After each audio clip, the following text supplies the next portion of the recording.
오늘 남신도 주일이어서 남신도들이 예배를 인도했고 여신도들이 찬양을 했습니다. 남신도회가 있지만 항상 큰 일을 마음에 품고 선교 사업을 감당을 하고 있습니다. 우리 교단은 특별히 다른 교단하고 다른 점이 있다고 한다면 전국연합회가 많이 발달되어져 있고 역사도 오래되었습니다. 개교회도 많은 선교 활동을 하지만 개교회가 할 수 없는 아주 큰 선교를 위해서 연합으로 시찰연합회도 있고 그 위에 대전연합회라고 하는 노예연합회도 있고 또 28개의 노예가 모여 있는 총회 전국연합회가 있어서 우리 헌금 봉투에 보면은 여러 선교의 영역에서 지원하고 기도하고 있는 일들을 하고 있습니다. 오늘 남신도회 주일을 맞이해서 헌신하고 예배하는 남신도회와 전국연합회 위에 하나님의 은총 충만하게 넘치기를 주님의 이름으로 축복합니다. 오늘 또 광고 말씀을 드렸지만 교회가 해야 될 일들이 점점 더 많아지고 있습니다. 금년에도 참 많은 일들이 있었죠.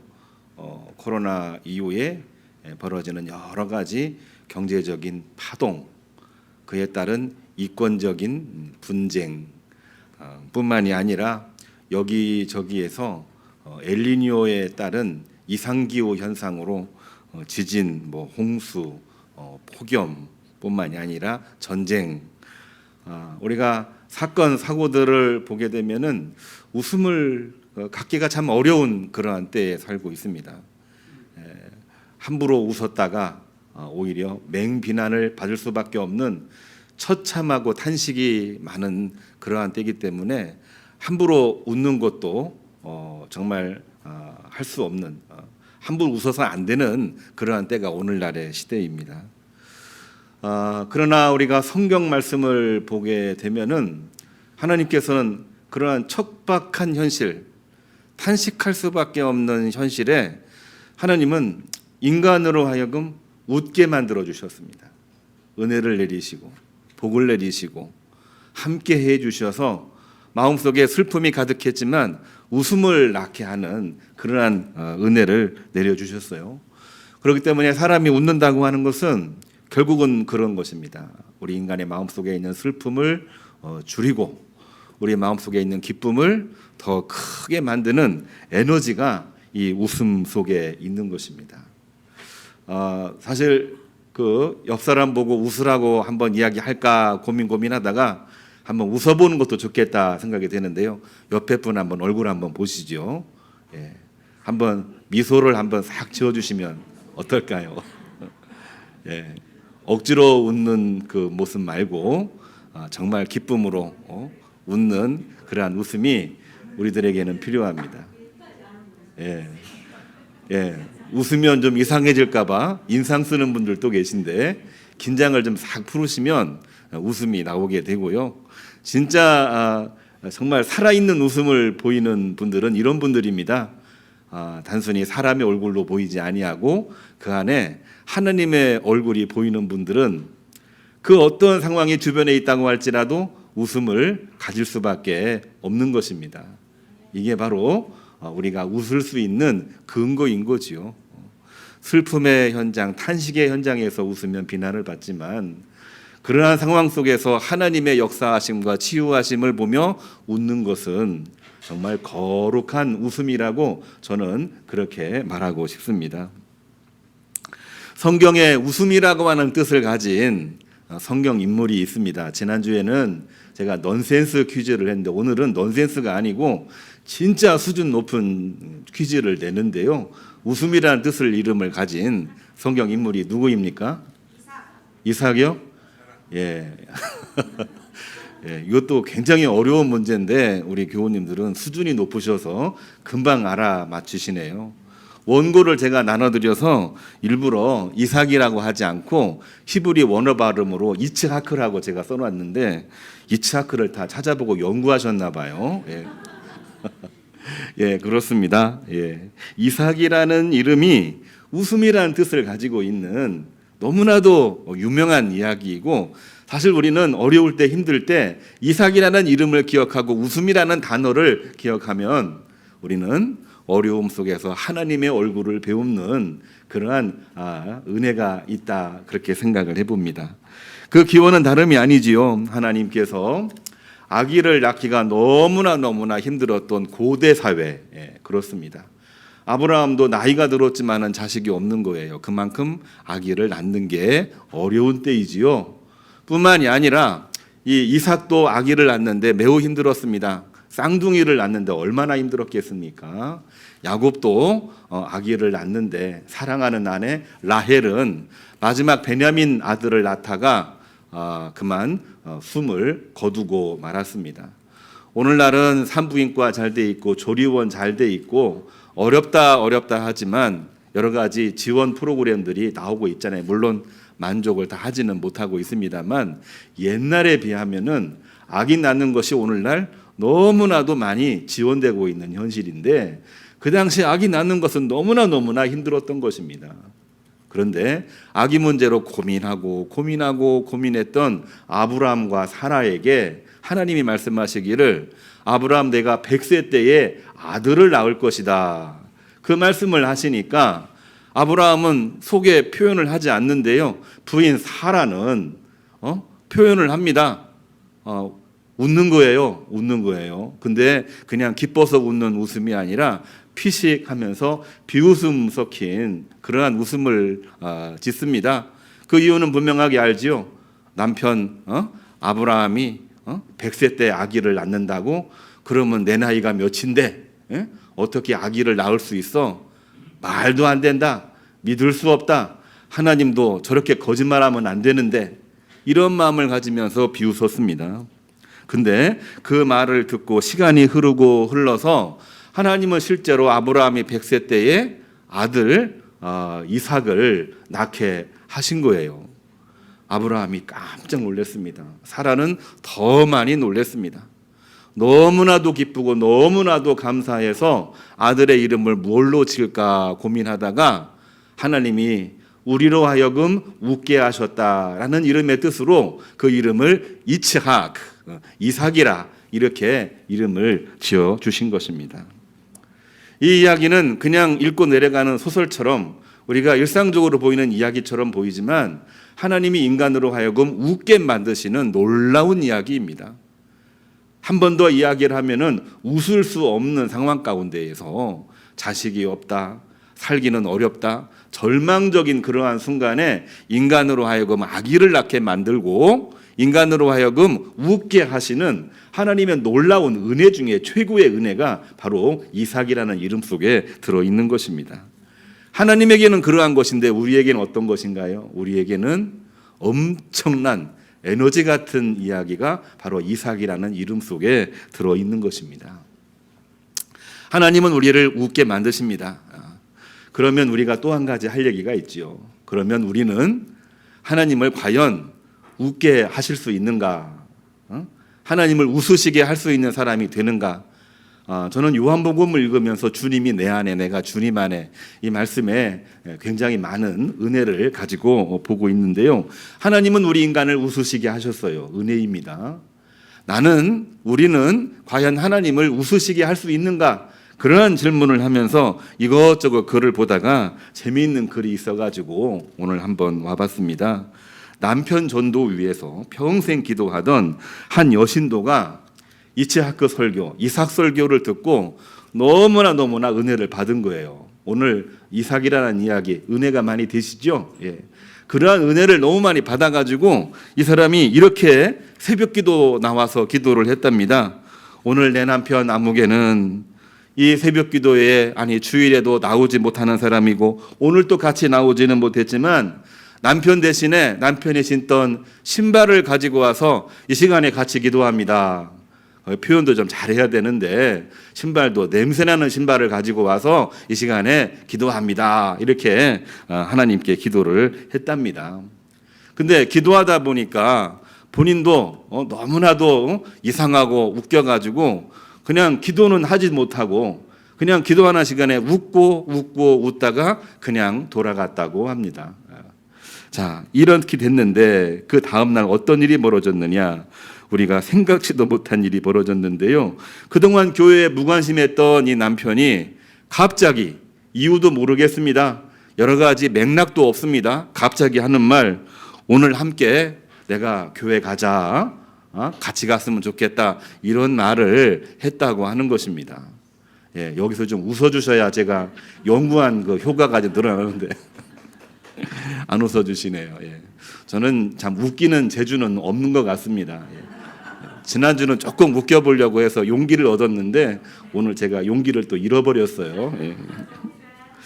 자, 유머스러운 이야기이긴 하지만 그러나 결코 이 말씀을 유머처럼 우리가 들을 수 없는 그러한 이야기 아니겠습니까? 그렇죠? 유머러스한 그러한 이야기지만 결코 저는 이 말씀을 유머로 받아들이지를 않습니다. 왜? 하나님은 우리를 웃게 만드셨는데요. 우리는 한 번도 하나님 앞에 하나님을 웃으시게 하는 그러한 일들을 해본 적이 별로 없거든요. 하나님 항상 주십시오라고 얘기했지만 하나님 이 모든 것 받으시고 영광 받으십시오. 이러한 일들을 우리가 얼마나 많이 했습니까? 그러나 여기 나와 있는 이 여신도 정말 웃기는 이야기잖아요. 하나님 그동안 불신앙으로 살고 있던 남편이 교회를 나오라고 해도 그렇게 안 나왔는데 남편이 신고 다니던 냄새나는 신발 가지고 와서 이 새벽에 기도합니다. 언젠가는 나올 줄로 알고 냄새나는 신발 가지고 와서 기도합니다. 그렇게 하고 본인도 웃겨서 돌아갔는데 갑자기 남편이 교회 나겠다고 하는 거예요. 저도 이해가 안 됩니다. 왜 웃는지도 모르겠습니다. 그렇지만 제 속으로는 이 여인의 이 마음은 하나님으로 하여금 웃으시게 했다. 저는 이 말씀이 웃기는 이야기지만 결코 웃기는 이야기로 들리지 않습니다. 우리가 하나님 앞에 꼭 보여지는 것을 드려야 되고 엄청난 역사적인 그러한 일들로 영광 돌리는 것이 아니고요. 우리가 하나님 앞에 영광 돌리는 것은 마음입니다. 우리 마음속에 하나님을 향한 마음이 정말 순수하게 작은 거 하나라도 있다라고 한다면은 하나님께서는 감동을 받으시고 하나님께서는 순식간에 홀연히 사람을 감동시키고 변화시키고 세상을 뒤바꾸어 주시는 분이 하나님의 은혜요 역사인 줄로 믿으시기를 주님의 이름으로 축복합니다. 하나님을 기쁘시게 할 때 사람들은 행복해집니다. 하나님은 사람에게 무한한 에너지이기 때문에 그렇습니다. 성경 말씀 오늘 이상 얘기를 했습니다만 오늘 우리 이종문 집사님 낭독하신 말씀을 보게 되면 하나님이 인간으로 하여금 얼마나 웃으시게 하고 있는지 그 말씀을 볼 수 있는 대목입니다. 홀로 있는 아담이 보시기에 너무나도 좋지 않아서 갈빗대 하나를 취하여 여자를 지으시고 한 몸 되게 하셨다. 우리 결혼식 때 많이 듣는 하나님 말씀 아닙니까? 그렇죠? 물론 창세기 1장은 보시기에 좋았더라 얘기겠지만 창세기 2장에서는 보시기에 안 좋은 거예요. 이유가 뭡니까? 사람이 혼자 있는 거예요. 아담이 혼자 있으니까 보기에 안 좋은 거예요. 그래서 하나님은 웃음을 잃어버린 아담에게 웃음을 주시려고 갈빗대 하나를 취하여 여자를 만드시고 한 몸 되게 하셨는데 아담이 얼마나 기쁘고 좋아했는지 23절을 보면은 이렇게 표현합니다. 이는 내 뼈 중에 뼈요 살 중에 살이라. 이 엄청난 문학적인 표현을 하고 있는 게 아담이라는 너무나도 좋은 거예요. 이 말을 다른 말로 하면은 뭡니까? 웃음을 잃어버린 아담이 웃고 있는 장면을 말해주고 있는 표현이 바로 이 말씀입니다. 그리고 25절을 보면은 아담과 그의 아내가 두 사람이 벌거벗었으나 부끄러워하지 아니하더라. 우리가 그림 그대로 보면은 조금 이상하게 보일 수 있을런지 모르겠지만 흠결이 있으나 흠결이 흠결로 보이지 않는 겁니다. 내가 보호해 줘야 되고 내가 대신 감당해 줘야 되고 내가 같이 연합하여 이 문제를 해결해야 될 그러한 과제로 보이기 시작한 거죠. 이게 바로 하나님이 우리 인간으로 하여금 웃으시게 만드는 놀라운 사건이라고 하는 것입니다.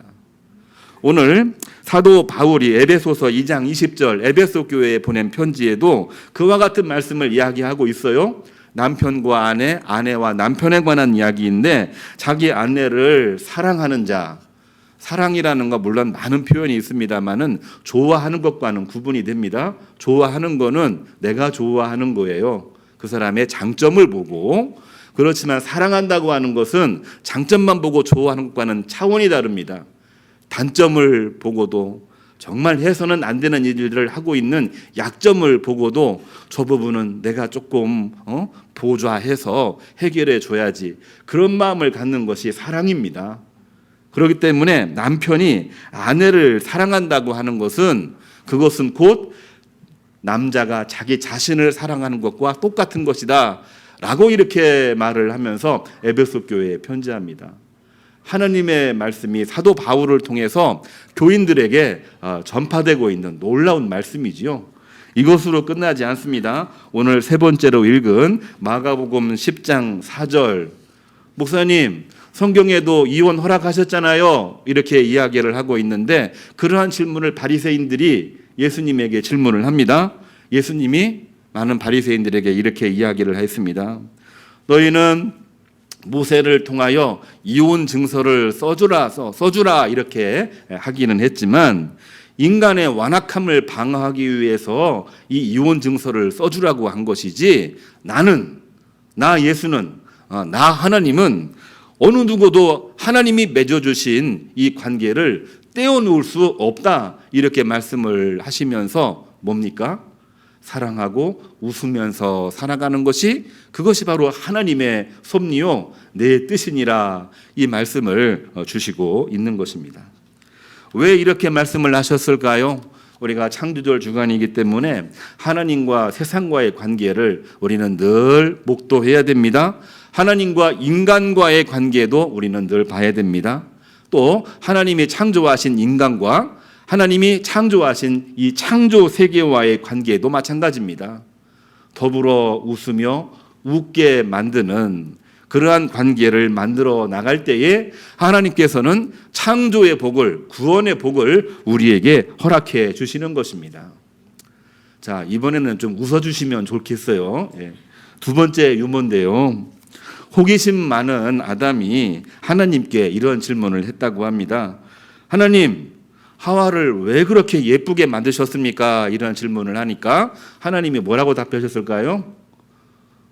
아름답게 만들어야 너 아담이 하와를 사랑할 것이 아니냐. 정답이죠? 예, 그렇죠. 또 아니에요? 좀 웃으시라고 하니까 웃어주신 거죠? 예. 자, 두 번째 질문을 합니다. 하나님, 그런데 아름답긴 한데 왜 하와를 착하게 만드셨습니까? 이러한 질문을 해요. 하나님이 뭐라고 답변을 하셨냐면은 그래야 하와가 너 사랑할 거 아니야, 이렇게 답변을 하셨다고 그래요. 하나님은 무조건 좋게 만드시고 나로 하여금 자꾸 웃으시게 하는 것 같아 하면서 아담이 세 번째 질문을 합니다. 뭐라고 했냐면은 하나님, 하와는 아름답고 착한데 근데 왜 하나님 이 하와를 약간 멍청하게 만드셨습니까? 이러한 질문을 했대요. 물론 유머입니다. 성경에 나오는 얘기 아니니까 어디 가서 성경 얘기하러 하면 안 돼요. 예. 자, 이런 질문을 했어요. 왜 하와를 좀 멍청하게 만드셨습니까? 이러한 질문을 하니까 하나님이 말씀하시기를 같은 말입니다. 그래야 너가 하와를 사랑하고 하와가 조금 멍청해야 그래야 너를 사랑하는 것이 아니겠느냐, 이 말씀을 하나님께서 하셨답니다. 할렐루야. 예. 너무 똑똑하면 사랑할 수가 없습니다. 너무 많은 것을 알면은 사랑하는 것보다는 오히려 선을 듣고 그리고 비판하고 하는 일들이 많아지게 되는 겁니다. 똑똑한 사람도 훌륭한 사람도 사랑에 빠지게 되면은 멍청해지기 시작을 합니다. 예. 멍청해져야 하나가 되는 것이고, 그럴 때에 말도 안 되는 문학적인 표현이 나오는 겁니다. 너는 내 뼈 중에 뼈요, 내 살 중에 살이니라. 이게 말이 되는 얘기입니까? 정말 은혜가 있을 때 우리는 사랑하게 되어져 있는 것입니다. 우리가 이론적으로 학문적으로 똑똑하다라고 이야기를 하고 있지만 하나님의 창조 섭리를 보게 되면은 사랑입니다. 인간으로 하여금 웃게 만드시는 것입니다. 사람은 옆에 있는 사람들을 웃게 만드는 것이 중요한데 똑똑해도 그러나 사랑함으로 말미암아 서로를 받아들이고 더불어 웃게 만드는 일들을 함으로 하나님께서는 아름다운 세상을 만들어가게 해 주셨다라고 하는 것입니다. 오늘날 우리는 서로 돕는 존재로 살아가도록 성경 창세기부터 요한계시록은 그 내용을 계속해서 이야기를 하고 있습니다. 남신도주일입니다. 남자에 대해서 이야기를 할 필요가 있죠. 육체적으로 강한 힘을 가지고 있습니다. 그러나 그만큼 많은 삶의 무게를 지고 있는 게 오늘날 남성입니다. 그렇지 않다고 인정 안 하시는 분은 아마 거의 없으리라고 생각이 됩니다. 특별히 남성이 아니라 남신도들은 거룩한 멍에도 지고 있습니다. 하나님께서 구별하신 또 다른 이 멍에를 지고 있습니다. 물론 그 멍에는 하나님이 주시는 정말 매기 쉬운 멍에로 만들어 주시는 것이긴 합니다만은 그 멍에를 잘 감당해야 되는데 혼자 감당하기는 너무나도 힘든 거지요. 하나님께서는 그 멍에를 잘 감당할 수 있도록 많은 은혜와 복을 허락해 주십니다. 예수 그리스도를 보내셨고 성령으로 말미암아 동행하게 하셨고 내 힘이 아니라 내 안에 있는 그리스도의 능력으로 그 일을 감당케 해 주시는 것이 바로 예수님이고 하나님이십니다. 남자에게 여자를 만드셔서 한 몸 되게 하셨고 여자 남자 모두 온전하게 만드신 것이 하나님의 섭리입니다. 남녀 관계만이 아닙니다. 마태복음 18장 20절에서는 제자들에게 남자든지 여자든지 함께 모여서 내 이름으로 모이면은 나도 그들과 함께 하겠다. 혼자 있을 때에는 주님 생각을 잘 못하나 봐요. 자기 생각만 많이 하나 봐요. 그러나 두세 명이 함께 모이면 주님 생각을 하고 주님의 형상으로 바꾸려고 노력을 하고 그럴 때에 역사가 이루어지고 열매가 맺혀지게 되는 것입니다. 오늘 남신도 주일인데요. 많은 이야기, 어려운 이야기 하지 않고 결론을 맺으려고 합니다. 웃기는 이야기를 해보려고 했지만 많이 웃지는 않으셨네요. 그런데 하나님을 웃으시게 하면서 사는 남신도들이 되기를 주님의 이름으로 축복합니다. 하나님을 웃으시게 하는 것은 인간을 행복하게 만드는 것입니다. 남자는 여자를, 여자는 남자를, 교회는 세상을 웃을 수 있도록 만드는 것은 이거는 은혜입니다. 은혜입니다. 오늘날 많은 분들이 이 교회 갑시다라고 이야기하면은 거부를 많이 하는 거예요. 그 이유가 뭐냐? 믿음이 없기 때문이라고 말할 수가 있겠지만은 조금만 더 그 이야기를 풀어서 이야기하면은 웃음을 잃어버렸기 때문에 그렇습니다. 그들로 하여금 웃게 만드는 역사가 있을 때에 그들은 하나님을 찾게 되고 그들은 하나님을 따르고 그리스도를 따르는 크리스찬과 함께 더불어 마음을 나눌 수 있는 계기가 이루어지게 되는 것입니다. 남신도 주일이어서 저한테 내려온 여러 가지 이야기들은 오늘날 남신도들이 감당해야 될 수많은 멍해 이야기를 해야 되나 말아야 되나 고민을 하다가 그러한 멍해를 매는 중에 우리로 하여금 웃게 만드시는 하나님의 사랑, 이상 이야기 그리고 내가 하나님을 웃으시게 함으로 말미암아 받을 은혜를 가지고 오늘을 승리하고 내일을 승리하는 우리 남신도들 모든 성도들이 되기를 주님의 이름으로 축복합니다. 예배, 기도, 목장 우리 열심히 모이셔서 웃음으로 승리하시기를 바라고요. 오늘 파송 찬양은 남신도 회가인데 우리는 주의 형제입니다. 주의 형제 우리 웃으면서 힘차게 찬양 부르시면 좋겠습니다. 일어서